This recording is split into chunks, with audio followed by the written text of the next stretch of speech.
So, Lone Rider here, and I came across an interesting comment today on it was actually on a post by Matt Easton from Skull Gladiatoria on his YouTube channel. And it was to the effect of people who are practicing HEMA or historical swordsmanship, basically that it's bogus and that there's no validity to it, and it's basically the equivalent of a bunch of kids playing around with toy swords. And this is I guess a new thing for me to hear, because I'm used to people thinking, well, okay, you fight with swords or you practice with swords, like that's kind of odd compared to playing golf or pinochle or whatever it is some people do. But the idea that there's something bogus about it, or that you're a poser, or I don't know, just a very strange idea or sentiment to be exposed to. I've never heard that before. And I guess the first thing I wanted to say is that anytime you're dealing with anything that's ostensibly a form of fighting or a martial art, if you want to use that term, that there's an incredible amount of BS out there. There are people who will claim, well, I can teach you how to fight 10 people at once, or I can teach you how to always disarm somebody who attacks you with a knife, or whatever. And anybody who says anything like that and is talking in terms of absolutes, like, well, it will always work, or it will always do this, or this will always defeat this, it is probably lying to you. Because there's an infinite number of variables and nothing is ever guaranteed to work. And because fighting forms often play a role in popular culture, films, movies, comic books, etc., there's a tremendous amount of cultural baggage that goes along with it. And it's just, anytime you're dealing with something, whether it's somebody claiming to teach you self-defense in the street, or somebody claiming to teach you oriental martial arts, or how to use a sword, or whatever it is, there's just going to be a lot of crap. So we can take it for granted that anybody who claims to be some kind of an expert very probably isn't. But that said, most of us aren't claiming to be experts. I'm a noob at this, okay? I've never even played contact sports before I got involved with practicing with swords. But my interest in it is genuine, and I'm proceeding in good faith, and I certainly don't think that something like this is going to be let's say, a practical form of self-defense on the street. It's a hobby, it's an interest in that sense.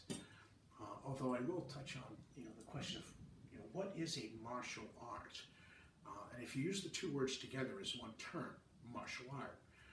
Of course, we think of Asian martial arts that deal with hand-to-hand combat, such as Taekwondo, Hapkido, Karate, as martial arts. That's when people think martial arts, that's generally what they think of. That type of thing.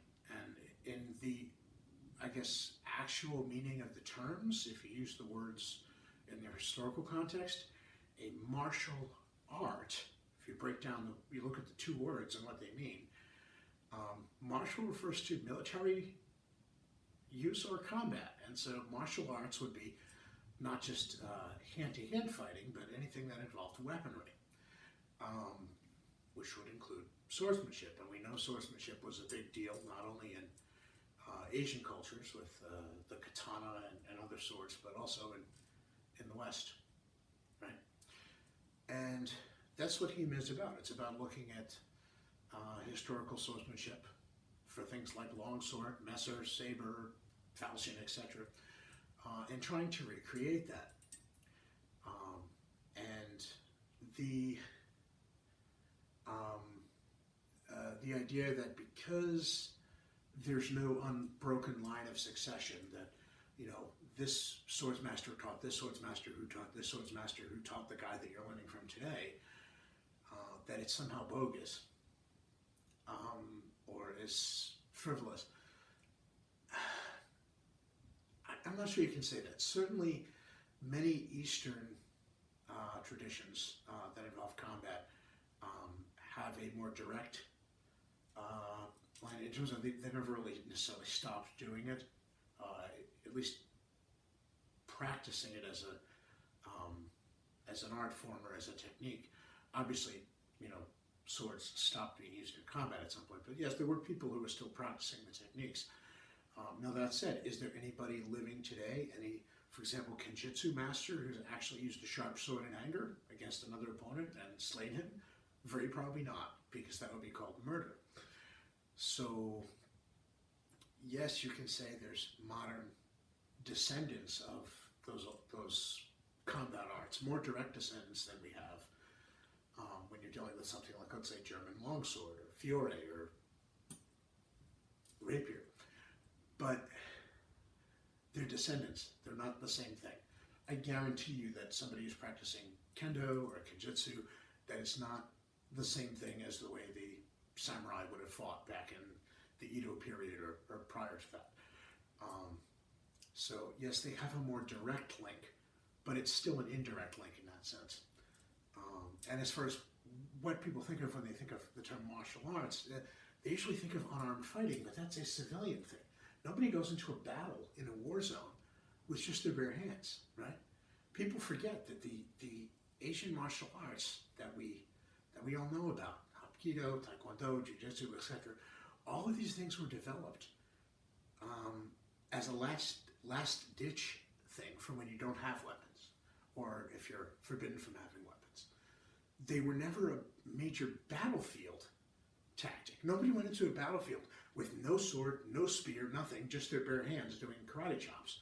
So the idea, if you think of the term martial art, and you look at the word martial in its original sense, and not as, again, what martial art means, but martial art. It means literally the combat arts, which would refer to things that involve using weapons on a battlefield, such as polearms, bows, other ranged weapons, swords, etc., before you ever got to hand-to-hand combat, which was largely a civilian or self-defense affair, not a primary form of martial combat. So, in that sense, we maybe need to look at the terminology we're using, and maybe it's not accurate. But the idea that there are these faux masters out there that are claiming to be like experts, and they're just bogus, and they're hoodwinking people, and they're just like a bunch of kids flailing around with plastic swords. I've never seen that. First of all, like I said, I'm a noob at this, but I have seen people spar with things like longswords, and people who are really good and are really fast. It's actually frightening to watch. Right? You start thinking about what would happen if a blow connected with a sharp sword rather than a blunt, flexible feather like what we normally use to practice longsword. And you start realizing that there'd be a lot of arms and legs and whatnot strewn on the ground. The techniques that are used are taken from historical manuals. Again, the manuals have to be interpreted, especially if you're talking about a lot of the medieval stuff.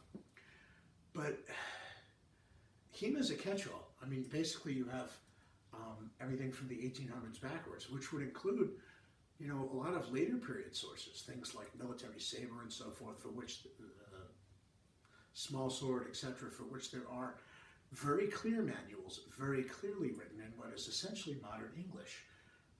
I've read Angelo's 1780s small sword treatise, for example, and while I'm no small sword expert, it's pretty clear what he's describing in there. There's not a lot of interpretation involved. You could hem and haw and say, well, if you're talking about the medieval treatises, maybe they're not authenticated in terms of you don't know if you're doing the techniques right, because the treatises are much more vague in how they're written, and they were written also for people who were supposed to have some kind of weapons experience already. They were essentially advanced study as opposed to just a basic manual like a 1800s saber manual, for instance, which might be written for people who've never picked up a sword in their lives and are new recruits to a modern, at the time, modern industrialized military. Whereas, the medieval stuff, it's in another language, even if it's in, translated into English, the terminology is going to be different, the sentence structure is going to be different, the grammatics are going to be different. And again, you're going to have to interpret how they say to do the techniques. And the question could always be raised, well, are you doing those techniques right? But somebody could say the same thing about somebody, practicing, let's say, traditional Japanese swordsmanship.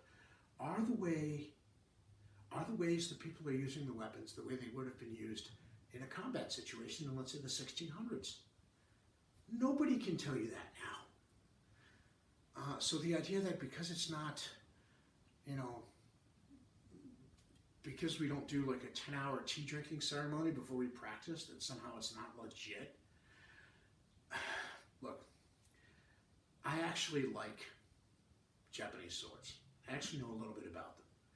I have really no real skill in handling them, but I know a little bit about them in terms of the history, and I think they're pretty awesome. There tends to be a belief that if you're into HEMA, if you're into Western swordsmanship, that you look down on Eastern swords and vice versa. I don't subscribe to that. I think this comes from me being a cyclist. There tends to be a lot of disciplines in cycling: roadies, track riders, mountain bikers, single speeders, BMXers, etc. The general belief is they all don't like each other, like the supposed rivalry between mountain bikers and roadies. Well, guess what? I'm both, and I've been both for as long as I've been a cyclist, which goes back to, like 95. And I've always kind of laughed at that. And it's the same thing here. I don't do Asian swordsmanship. I've never practiced Japanese swordsmanship. But I think Japanese swords are cool, and I think there's a lot of neat history there. And I don't look down on them, and I don't disdain it. The idea that somebody who's into that sort of thing would disdain trying to learn how to use a longsword. And here's a big question, by the way. Given that no martial art that involves edged weapons is currently used in military combat nowadays, in any kind of a large or mainstream scale, how exactly can you say there's validity to anything that involves swordplay, right? Whether you're talking Japanese swordsmanship, Asian swordsmanship, generally speaking, including perhaps the Indian continent or China, Middle Eastern swordsmanship, European swordsmanship using things like longsword or sword and buckler. How can you say for certain that any of it is done exactly the way they would have done it years ago? I got news for you, you can't. Okay. Even those things where there's more of a direct lineage, like some of the Japanese sources where they've still kept practicing it, it's changed over the years. So it may be more direct, but it's still indirect. And I guarantee you that if you could go back in time, like Marty McFly from Back to the Future, and bring a swordmaster from the 15 or 1600s into the present, he would probably look at what everybody's doing and shake his head and be like, "You are not doing it correctly." Right? Because there's always going to be room for interpretation and for things changing over time. It's just we have to do a little more interpretation with something like HEMA, because we're dealing with weapons that really haven't been used for several hundred years. Whereas again, with some of the Japanese stuff, there's an indirect continuation, but at least it's a continuation. However, that begs the question: how are we supposed to learn how to use these weapons? Right? These things existed. They were used in history. If you want to learn how to use one, how do you do it without opening yourself to the questions of you're not doing it right, or you're a fraud, or you're fake, or you're just posing, or any of that crap? How do you do it? Riddle me that, Batman. How do you practice using a weapon that nobody's used for hundreds of years without engaging in some experimental archaeology, reconstruction, interpretation, etc.? You can't. All right? You can't. So I guess basically what I wanted to throw out there is the people who are basically arguing that HEMA is bogus, and that there's no point to trying to learn how to use these swords correctly because we don't have a 300-year-old guy to talk to who can tell us how to do it right. One, it's a false comparison because we don't have a 300-year-old samurai to talk to either, but aside from that, we can't deal with fictional what-ifs. You know, what if you could talk to a guy from 300 years ago? You can't. They're dead. All right? Newsflash. So we're left with the reality of the situation, which is if you want to learn how to use one of these weapons, what do you do? There's going to have to be some element of interpretation. There's going to have to be some element of, dare I say it, uncertainty. And you may never know if you're doing it right. It may work as a technique, using the sword against somebody else who has a sword. But you'll never know if you're doing it right. And I hate to say it, but that may just be the nature of the beast, that it's impossible to verify. It's impossible to verify. Can you verify its validity in the sense of, well, does it work? Well, you can look at something and certainly tell if it works. The question is, are you doing it exactly the way they would have done it back then? There's no way to know that, okay? Again, we can't go back in time and we can't talk to Fiore Deliberi or Joachim Meyer. They're dead, okay? They've been dead since before you and your grandchildren and your grandfather and your grandfather's grandfather and his grandfather were born. So what are we left with? I guess people who spew this line of logic are basically trying to say, don't bother trying to learn how to use these weapons. Don't bother being interested in this history. Don't bother trying to see how it worked and learn about it. And to that I say, I'd rather have history that I can hold in my hand, even if I might be getting it slightly wrong, than be content to read my history out of the pages of a book. I'd rather try and bring something back to life, bring back a weapon system and a form of martial art, in its literal sense of a martial art, then always sit and wonder, well, you know what, I think swords are cool and history is awesome, but yeah, I'm not even going to bother to try because some guy might sit there and say, well, that's not legitimate. And you know, it seems to me that they're taking something that's actually a strength of HEMA and they're trying to make it into a weakness. Historical European martial arts have always been about interpreting historical source material, trying to validate the interpretation of the techniques and get good at them. And one of the things about that is you're not always right. You know, you say, well, okay, this is how they do this particular technique with the sword, and then you realize, well, actually that doesn't work. So you have to do something else. And that's a strength, right? That's a strength because it's an investigative effort. It's a learning experience. It's not just rigid dogma like, well, this guy says do it this way, and this guy says do it this way, and this guy says do it this way, and why? Well, because that's the way people have been saying they do it for 200 years.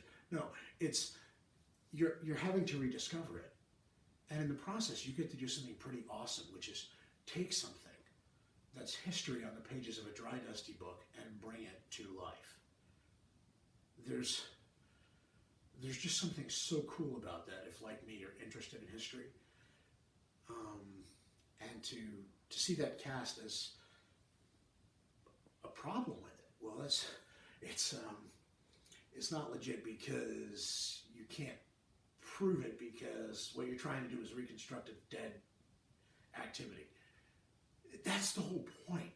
We're trying to bring this back from the grave. We're trying to take something, rip something out of the pages of history and make it real, make it something you can hold in your hand. And I guess it's kind of sad that some people miss that point.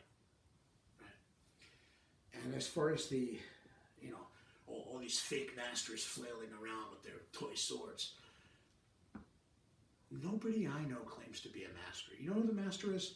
The master is that guy 2, 3, 4, 500 years ago who wrote the manual, who wrote the treatise, who developed the techniques and used these weapons when they were actually sharp blades used in anger. Something that a person might actually use to defend their life or take another. The master isn't the guy standing in front of the classroom teaching you. He's the instructor. The master is Joachim Meyer or Fiore de Libri or Lichtenauer. Okay? And as far as the validity of it, the same person made a comment to the effect of, well, something like 80% of the sources can't be validated. And I have some questions about what that person means by that. Do they mean that you can't determine that the source material was written by the people who it's said to be written by when it was written? Or do you mean that we're not doing the techniques right and interpreting them right from that source material?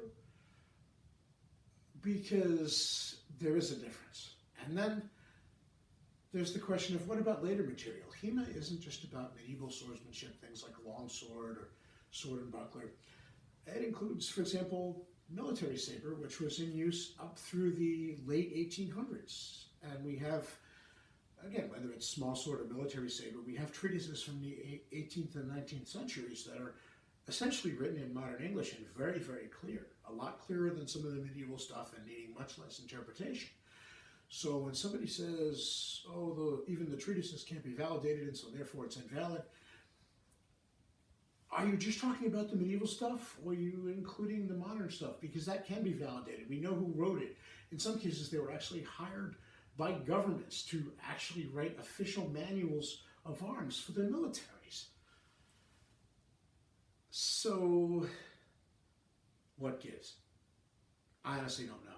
I think what gives is essentially what gives whenever you have somebody who tries to shoot something down and give you crap for trying to enjoy yourself and have fun and maybe learn a thing or two. I think what gives is that old expression that the Puritan's greatest fear is that somebody out there is having fun, right? And one of the reasons I do this is because it's fun. And folk don't like that. Too damn bad, man. Lone Rider out.